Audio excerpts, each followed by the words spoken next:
Hi, everybody. Rachelle Jones, Lunch and Live at 11:45. What is this day? Tuesday the 19th. For some reason, since yesterday, my brain's been telling me that it's Friday. Even this morning, I was like, what do I do? Oh, but if this is Friday, I need to. And I have a calendar. I do a daily thing. Hi, Jones. My brain is telling me that it's Friday.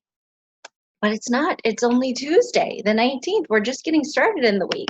I have no idea what that means if I'm thinking it's Friday, but here we are.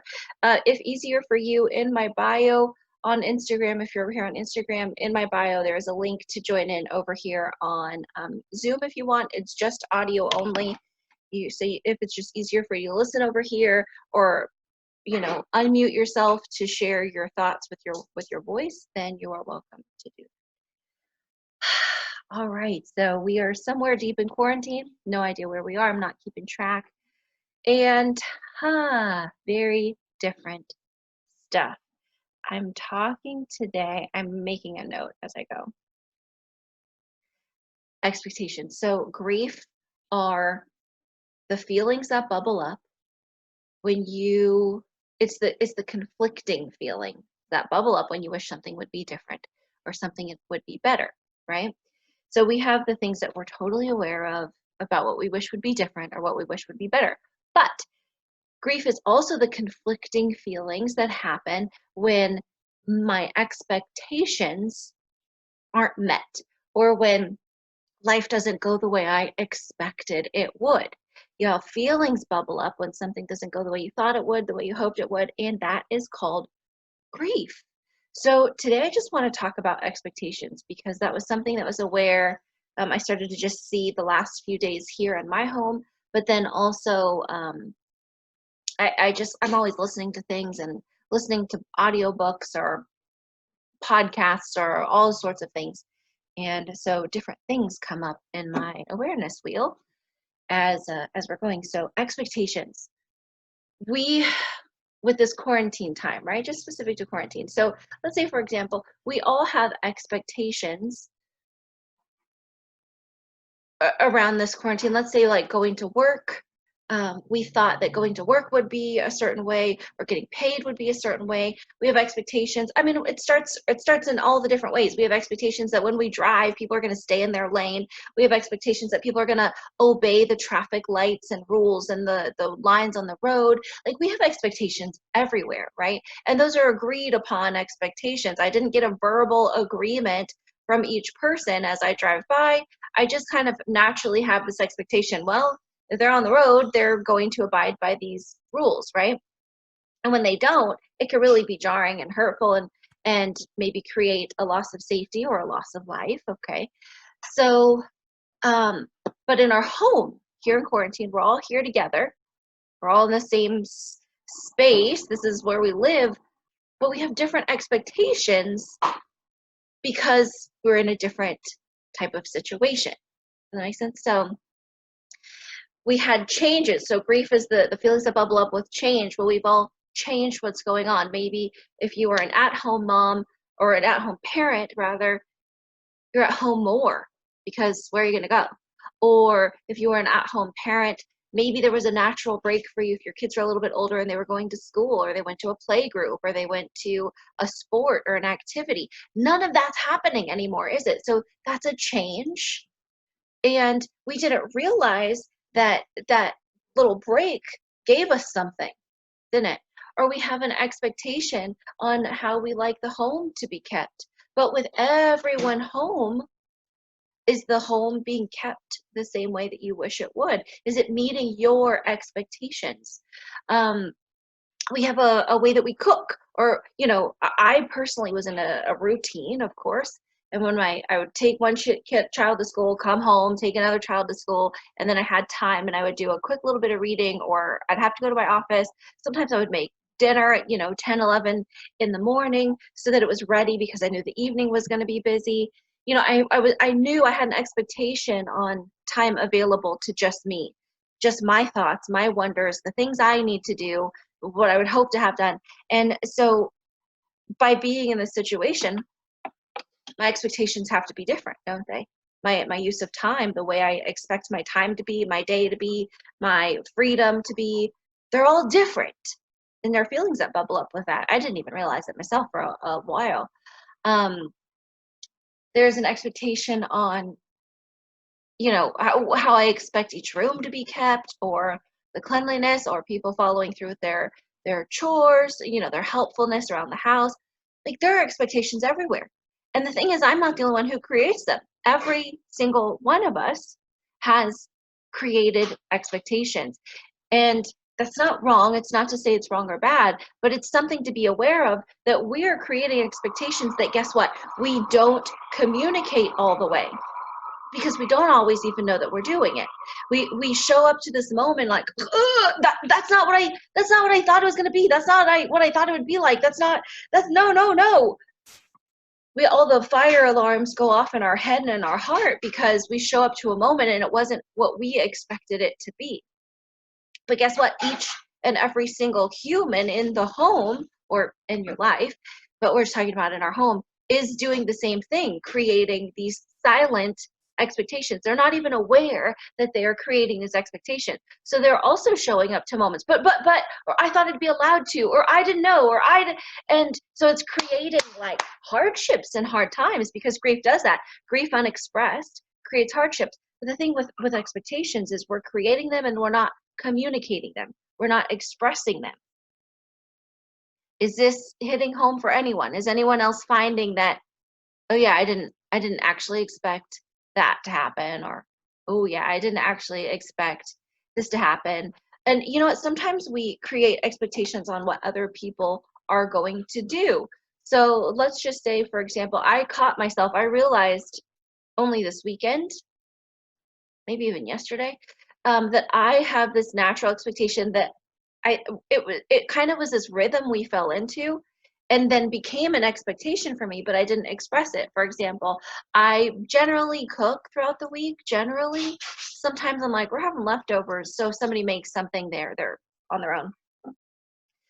But we've been ordering out, which is new for us, Friday, Saturday, Sunday.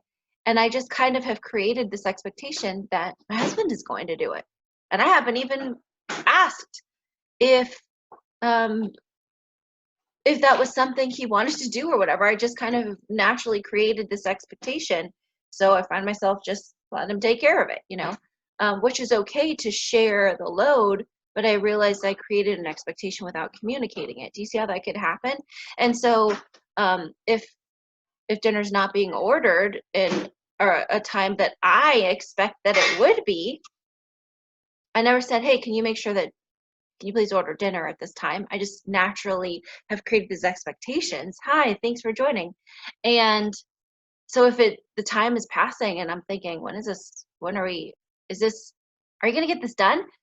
It come out as an attitude, because I had an expectation that I created, that I was only mildly aware of myself, and placed it onto another person without ever even communicating it. And so then I started to create my own grief.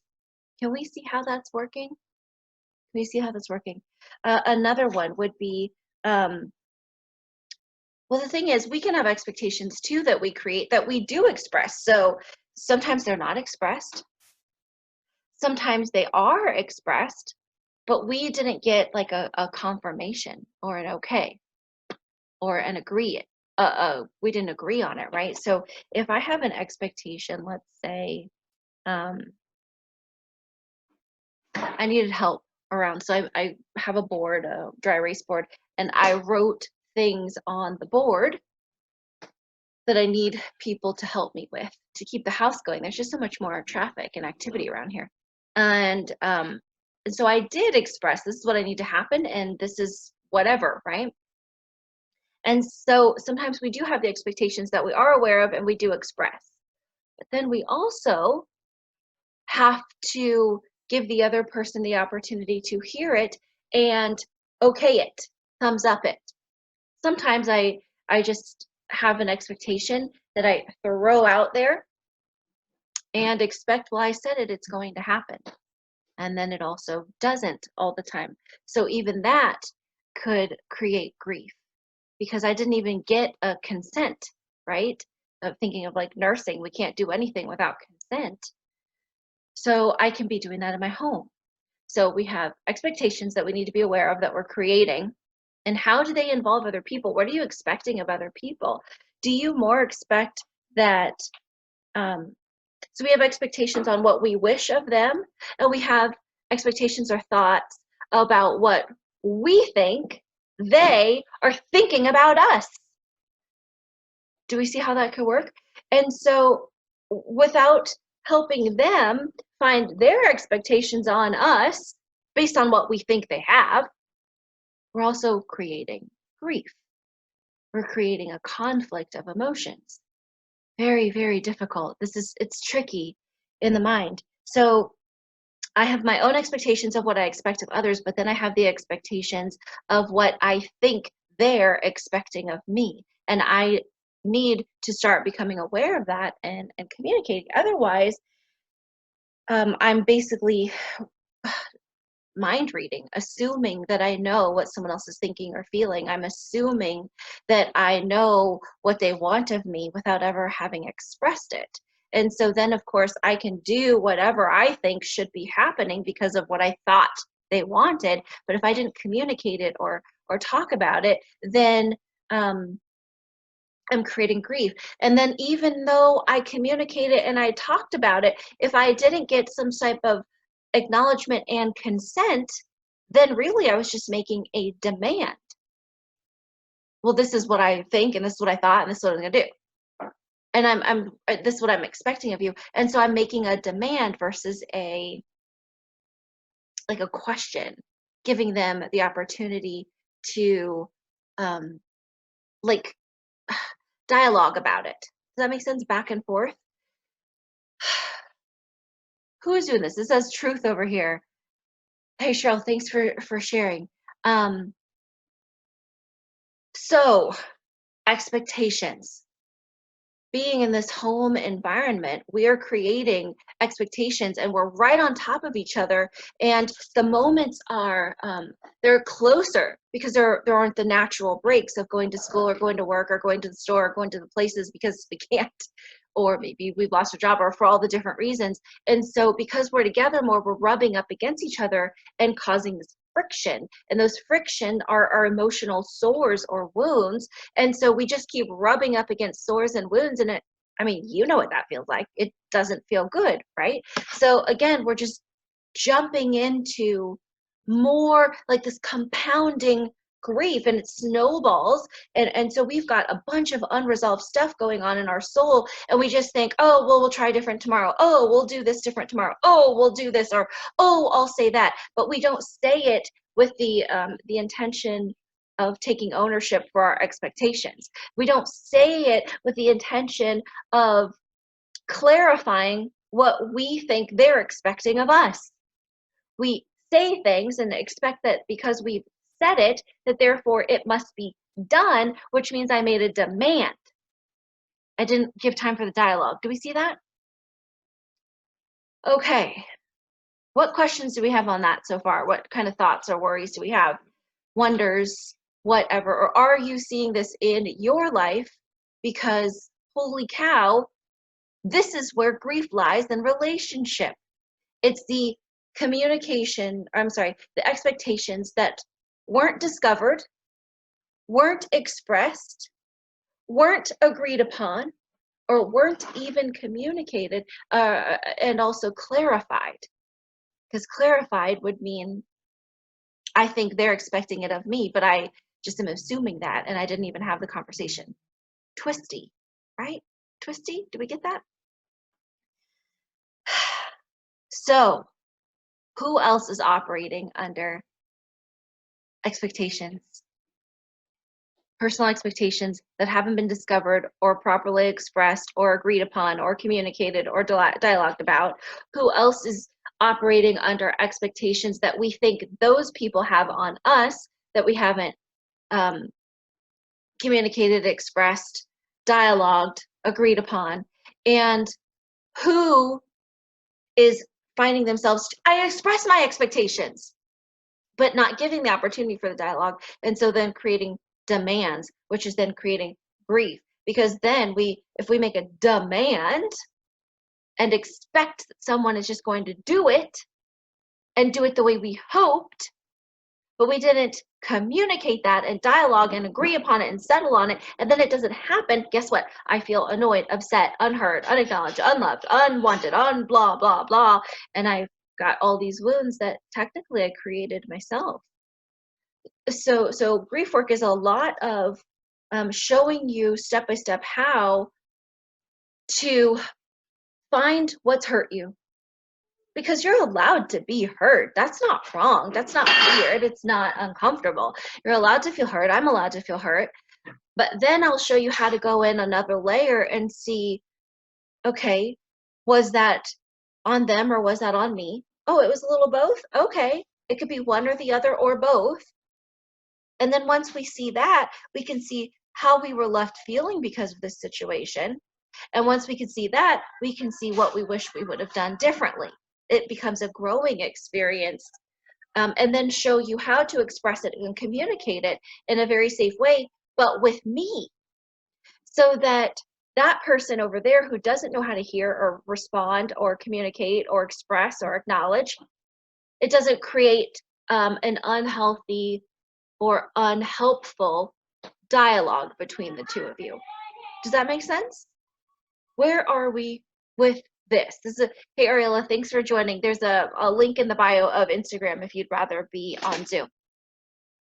So expectations are giant, and we are creating them all day in every type of situation. I expect that when I ask, a child to, I need you to make sure you unload the dishwasher and the sink, we have to run the dishwasher like twice a day. So unload it first thing in the morning before you get your dirty stuff out and like get the clean stuff dirty. Please just unload it, because there's always a mess going on around here. And so I express that and I get the okay. But when I don't get the follow through, I have an expectation that's unmet, right? They agreed upon it, but then they didn't. So I naturally I've created an expectation that, okay, this is what I need you to do on your days. This is going to happen, right? Okay. I didn't really give them the opportunity to say no because, well, I needed help. And when it doesn't happen, I'm super frustrated. I'm super upset, versus having a conversation of what happened. Well, when would this be most, I guess, the best timing for you? Giving the opportunity to have this like talk and this agreed upon moment. But that is going to happen sometimes as parents. So I know that, I'm not trying to say that everything, it's not realistic to have everything as a dialogue with kids. And then sometimes we do, and then they still don't follow through, right? So then there's that. Hi, thanks for joining. Gabby, go back and listen earlier, because it's about expectations and it's useful. It's useful in our work relationships, our family relationships. It's good to be aware of that our self-created, uncommunicated, unagreed upon expectations on ourselves, of other people, what we think other people, we mind read, we get into all these crazy things when we get into the realm of expectations. So it's big stuff. It's really good to be aware of and to learn what to do when our expectations have not been met or expressed or whatever. So this is how we honestly can save relationships of all different kinds, is learning how to find our own expectations, how to find them, express them, dialogue about them, how to find the expectations that we've placed on other people, and even like sometimes we have expectations placed on ourselves or on others that are too big, that don't fit, they're not even realistic. Expecting my 15-year-old a 15-year-old boy who works out constantly, expecting him to meet my expectations of like, dude, ration the food a little bit so I don't have to go out to the store a million times. It was just not realistic. I was creating my own like crazy cyclical pattern there. So we have to be willing to find our expectations and sit with them and reevaluate them and change them or make adjustments to them too, right?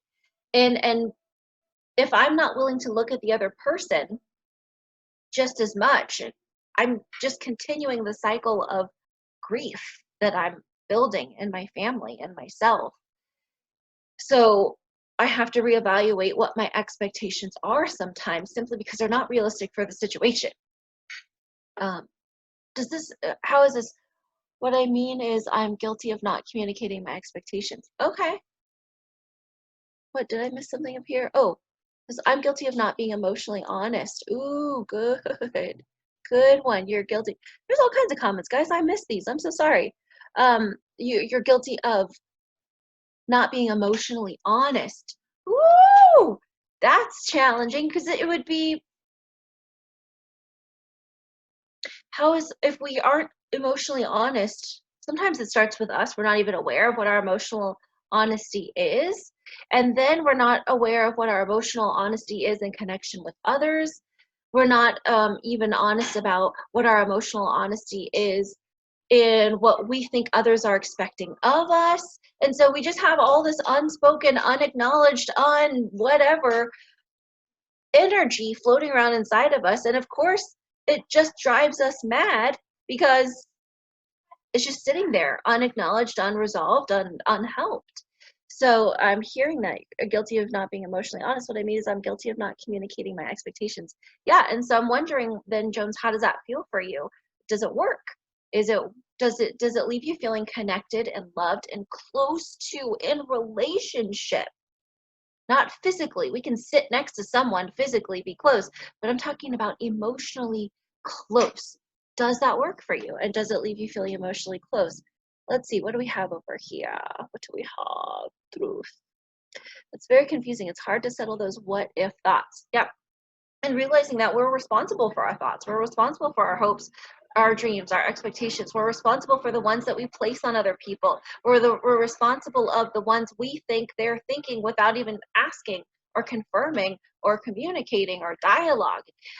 We are responsible for what we expect of others that they didn't even agree to. And even if they did agree to it, did you give them the opportunity to go back and change it and adjust it? Because we all have to make adjustments, right? I'm only going to buy a certain size of pants until, quarantine happens and then, oh, shoot, I can't fit in those anymore, right? We have to make adjustments all the time. I'm only going to eat a certain way, or I'm only going to exercise a certain way. And then what? Quarantine happens and you can't exercise that same exact way. You had to make adjustments because you can't go to the gym. You can't go to the Pilates studio. You can't do the different things. We are always having to make adjustments. So when we express our communication, our expectations, and we have a dialogue about it, and it seems like everyone's agreed upon, do we then uh, communicate or give space to make adjustments or changes as needed? Because that can be a cause of grief too, and just really hurt relationships. I cause a lot of unnecessary grief for myself. Don't we all? Don't we all? And it starts with being emotionally honest, to be honest. To be truthful, it starts with being emotionally honest with ourselves. Okay, this is hurting me. This is hurting me because, well, I just thought they would do this. Well, why did I think they would do this? And so it's not a bunch of noise like why, and think about what the other person's feeling and all that stuff. It's action steps of, okay, if I think about this and I find this and I do this, well, then I can teach you some steps on what to do when you find that you've created your own grief. But then I can teach you some steps of what to do when, and the first one is talking, expressing your emotional honesty. Hey, that hurts, or hey, this hurts because I was thinking it would go like this. Oh, I was thinking it would go like this. Did I ever express that? Did they agree upon it? What were they thinking? What were they even expecting of me in the first place? Did you dialogue these different things and come to an agreed upon plan? And if not, sure, you're going to have feelings pop up. That's not weird. Acknowledge that and do something with it. So that's what we would work on together, is teach you the step by step of what to do, because not knowing what to do is also maddening. You know what? Son, are you right there? I need to close this door. Excuse me.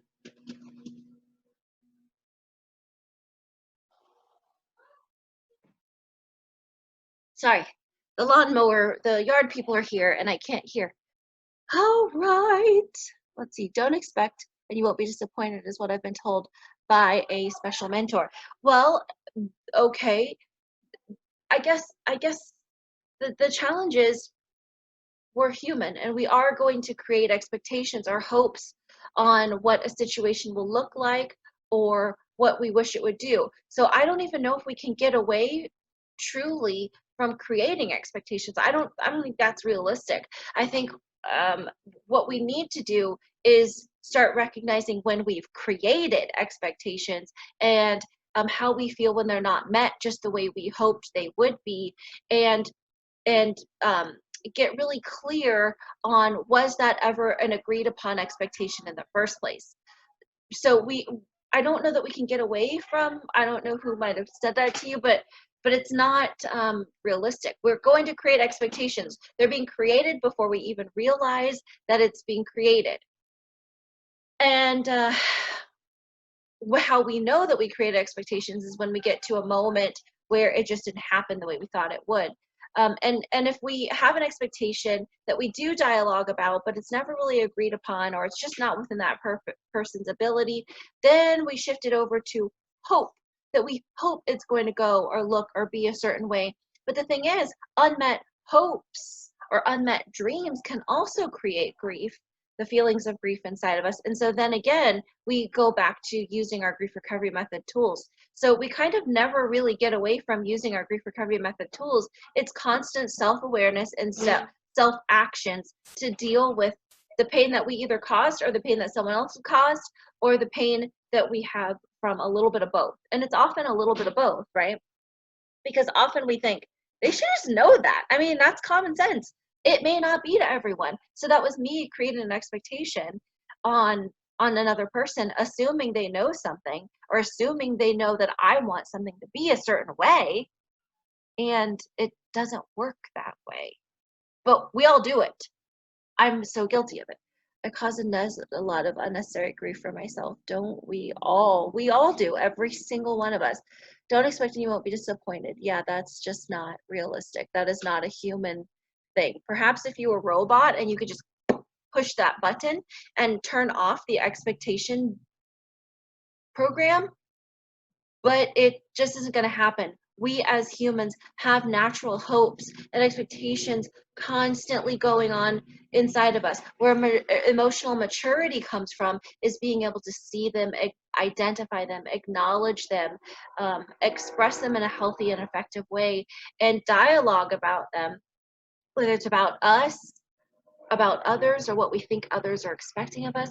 And then also be able to recognize that if none of those things can happen, or if none of those things go the way we thought they would, that's still going to produce feelings that called grief, and we use our action steps on them. Okay, so this is like life-saving tools. These are life skills that we all should have learned throughout our entire life and been practicing our entire life, but we just didn't for whatever reason. And so this is also this can happen with humans, humans of any age. We can create hopes and expectations with, um, but also how about any religious or spiritual beings or powers that you ascribe to? No matter what it is, we have certain expectations on what that spiritual or religious relationship can look like, whether it's with the people or with a higher power. And when those aren't met, we can experience grief, right? And then what happens? We lose the relationships either with the people or with your higher being, and that can be scary and really disorienting for people. So this is not just for people of all ages, this is also for your spiritual health and wellness as well. That when we learn how to acknowledge where we think our higher power has failed us, not showed up, not done what we thought or hoped or dreamed, or expected, not just delivered the way we thought, we can work on those relationships as well. There's emotional aspects of that, just like there is with any other relationship. But then also it can start to separate what we've ascribed to a higher being, which was really the responsibility of the humans in our life. And so we can separate the two, and it starts to create a different truth or reality for you, a different experience inside your heart and soul as you go forward into life. Because so often when the people let us down, we do I'm going to say subscribe, but that's not the word. But we put those feelings onto our higher beings, whoever we, our higher power, whoever we, follow or whatever. And it can really damage relationships there too. So grief recovery method work is useful in our physical relationships with humans, our emotional health, obviously, but also our spiritual relationship. And also, we have expectations on um, what we should eat, how much we should eat, what kind of things we should eat, when we should eat it, who we should eat with, where we should eat. So we can really start to change um, our relationship to food and health and our physical self as well with these grief recovery method tools, because it's dealing with all the noise on the inside for whatever reason. So remember, grief is not just about death and divorce. We just talked about today a whole lot about expectations. That's with the living or the dead. That's with their pets. Yes, you can do grief work on your pets. Yes, you can do grief work on your higher power, whether it's God or Buddha or whatever. We can do grief work on any relationship you have, because it's just useful with all the bits of connection that we hold inside of ourselves. Does that make sense? It's not comfortable most times to be emotionally honest. That's true. And I always say, if it's not comfortable, that's where you need to go.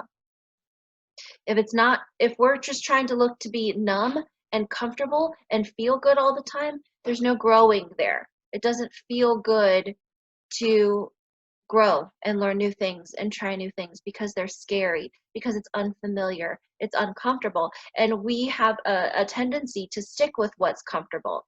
We have a fear of the unknown. We have a fear of things we've never done or said or tried or thought before. That could be very, very scary. So we can stay over here in this really trapped up, emotionally bound center because of fear and familiarity. Every time. Son, you're burning things. Not burning. Okay, turn on the fan, because the alarm's going off. That's happened before. Lunch and Live. People are eating during Lunch and Live in my home, and for some reason there's a fire alarm essentially over the stove. It's very hypersensitive. Okay, so yeah, if it's comfortable and easy, probably not where we need to go with our emotional truth. So think about how much we hide and hold back, or don't express, or don't get help with, or whatever, because it's uncomfortable. We're afraid of what people will think. We're afraid of what we will think. We were afraid of what people will say. We're afraid of what people, how we will be treated.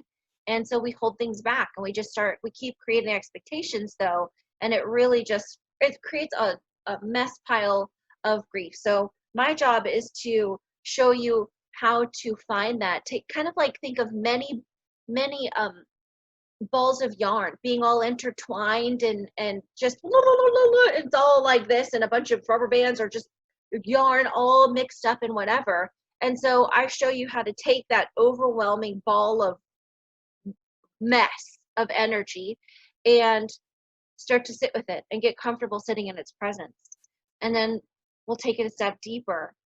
How did it get here? As far as what shield have I put around it so that I didn't have to see it? Okay. And then, well, let's take a leap together. Let's take this one string and follow that as far as we can go. We kind of just take one step at a time, and with enough time and enough active steps together, that ball of yarn starts to shrink and get more organized and get into longer separated layers, longer separated strands. And with enough time, maybe we can get pretty close to unwinding the entire ball. But you're always going to feel better even just getting started. Can sometimes be, let's see, guilty. It's not comfortable most times to be emotionally honest. Wes says, I agree. Can sometimes be fear of rejection. Oh, for sure. For sure. We're all approval addicted to different degrees. And even if we've overcome a lot of that and we've gotten used to communicating our truth, there still can be a pause before it. For me specifically, I can still have a pause, oh, I don't want to do it. Oh, don't make me do it. But I know I'm going to, and I know I'm going to have to. But there'll still be like a group of feelings that come up because nobody wants to be rejected. Nobody wants to be pushed away, judged, criticized, minimized. And every time, by the way, we jump into analysis, every time we jump into advice, every time we jump into fixing or minimization or comparison, we are jumping into criticism and judgment on that other person or even on ourselves. So it's really important then to learn how to listen, learn how to hear, learn how to be present with other people. It's really important um, that we first do it with ourselves, though, so we can do it with other people. Because it's not just this thing I could tell you; it's this thing you have to experience, and you'll do a whole lot better. Sort of like I played softball, right? I can't just explain to you all the ins and outs of playing softball. You're going to have to actually play it, and we'll start creating learning moments as we go. My coach always used to say, practice is hard, games are easy, meaning that it's the day-to-day work of practicing this and learning that is challenging. And then the games, when you just need to go put it into practice, it gets a lot easier with regular application because you worked so hard in the practice stage. I'm the practice stage. Your life is the game. So I show you how to do that because fear of rejection can be crippling and stunting, and we don't go anywhere when we do that. But still better to be honest, otherwise emotional festering and bitter roots grow. Amen. Hey, Brian, thanks for joining. Bitter roots, such a twisty, difficult, sneaky little root that takes shape in our hearts. I remember when I first came to, no, I think brief recovery, I was good. So I didn't have to get into that as deep that first time, or I just didn't know how. Excuse me. But then somewhere after my first class, I went to a helping children with loss class. And I wasn't trained yet. This is just me doing it on my personal, time. And went to this class to learn how to help my kids with the death of our dog, our old dog that we had. And I remember reading that book and doing the work and doing the class, bitterness or resentment, dealing with resentment. I don't have any resentment. No, I don't have any of that. And then I was like, well, what does that mean? And then I started learning that bitterness meant resentment, or resentment meant bitterness, and bitterness. Well, what's bitterness? It's when I recall a situation that didn't go the way I thought, basically when I recall an expectation I had that wasn't met for whatever reason, whatever the combination is, if I have a happen inside of that little jolty type of feeling, I have bitterness right there. There's a little root. And they could be thick, gigantic roots that we're aware of. They could be tiny little hairline roots that we almost don't even notice. There are just very little specific ways that it gets flicked.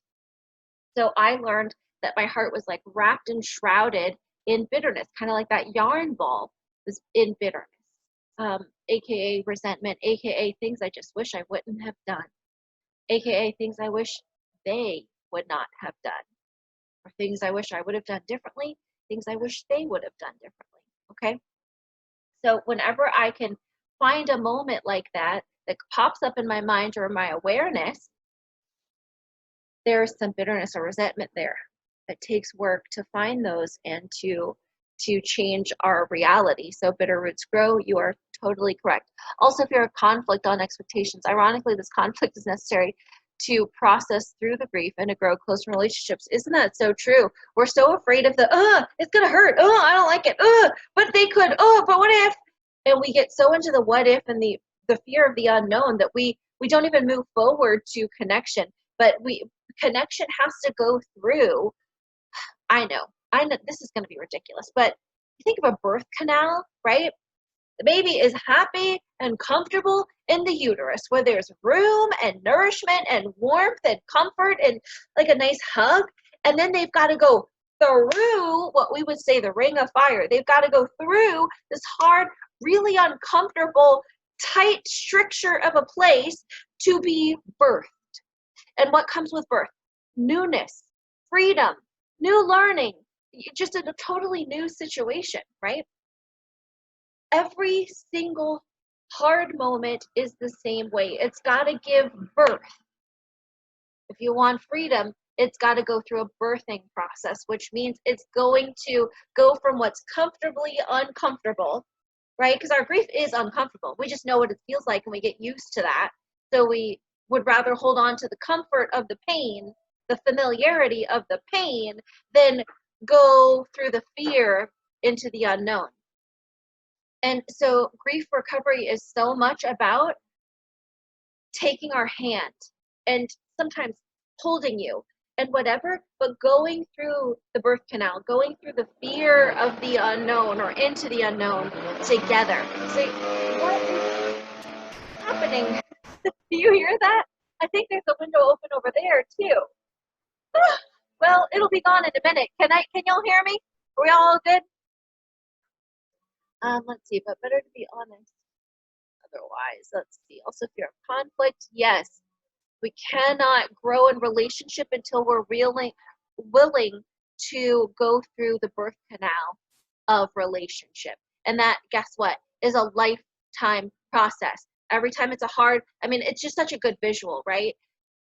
The birth process, being warm and comfortable and cozy in the womb, and then having to go through. Think about what babies go through. They're getting compressed and squeezed and to go through the cervix, even though yes, it's dilated, but still through the birth canal and then into life. There's a shifting, there's a shaping, there's a push, there's a pain that happens with the birthing process, even if it's emotionally speaking. But it's the freedom of a new life once we do that hard work. The thing is, we have to do it again and again and again because life keeps giving us new situations that are new, different, or uncomfortable. But dude, y'all went through a birthing process to get here. I don't know why you want to stop now. We got to keep going through those birthing processes, and to grow in relationship. That's just something we're going to have to do. Afraid the person won't have the unconditional compassion and know the person well enough to know no harm was meant. Speaking emotional truth is very scary. Rejection or not, which you can do grief work on. Still better to get expectations off your chest rather than hiding them in. Yes, Wes, you're right. Yes, scary. Simply put, no pain, no gain. In some ways, you're totally right. Emotionally speaking, I think that's pretty accurate, emotionally speaking. If it's about, I don't always agree with physical health or physical exercise. Yes, there might be some muscle soreness, but if you're in pain, that's not the exercise for you. I'm just really careful with that because my back is so bad.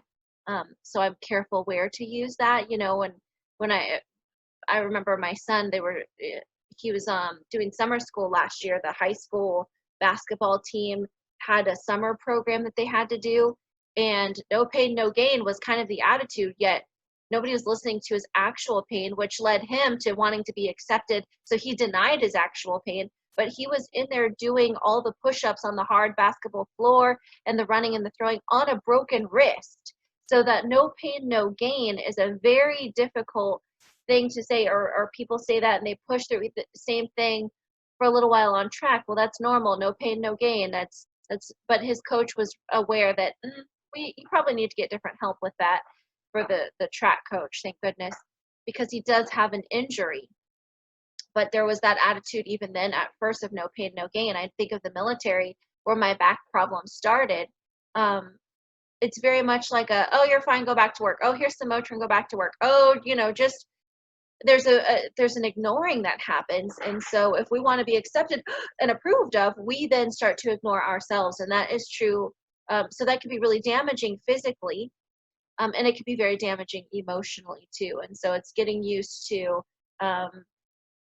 getting safe and comfortable with someone who you will allow to lead you through those really difficult things and to hold your hand. I can't physically carry you through your emotional pain, because how are you going to grow if I carry you and I do the work for you? There's a bit of work that you have to do to achieve your own emotional freedom from all the pain and the unmet expectations. But I promise that it will be better. Did you say I'm right? Well, I might have. I honestly don't know what I just said, but I'm sure that I did because that was what you said and it made total sense. And I will, it's recorded, so we'll have proof. We can go back and listen. This will be up for 24 hours, Wes. You can listen to it 17 million times if you need to. Okay, thoughts, questions, wonders. What do we have? What are we wondering? I just want to equip you with this grief recovery channel on where grief is hiding. That it's not just in the friend who died or the family member who died or the person you know who died or the person you've never met who died.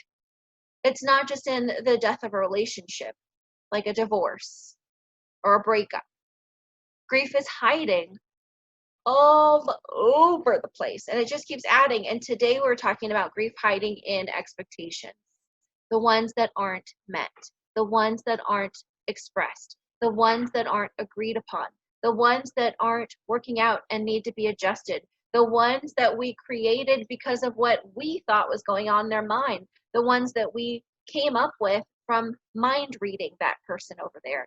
Not helpful, not useful, and just creating a cycle of grief that is going to keep growing and compounding into sometimes an unmanageable amount, level, or size. So whenever you decide it's time for you, come to a grief recovery method class. I am teaching online exclusively right now, obviously with COVID-19, but it's still effective. It's powerful. Those classes meet once a week for 90 minutes. You do have about an hour's worth of homework each week. So it's about a 2.5 hour commitment per week for 8 weeks for you to learn how to heal the unresolved grief in your heart, even the ones from unmet expectations. So I hope that's helpful for you today. Hey, when you watch this on YouTube, please thumbs up, like, and subscribe. Share with your friends. I need your help promoting this stuff out, getting it into the hands of the people who need it, which is me and you. Thank you for being here today. Thank you for being here, listening, sharing your thoughts, sharing your experiences, your observations. I hope this helps you get into what you have in your life in the realm of expectations, what hasn't been met. You find the courage to take the step and heal them. Guys, I love you. This is Rachelle Jones, Luncheon Live, 11:45.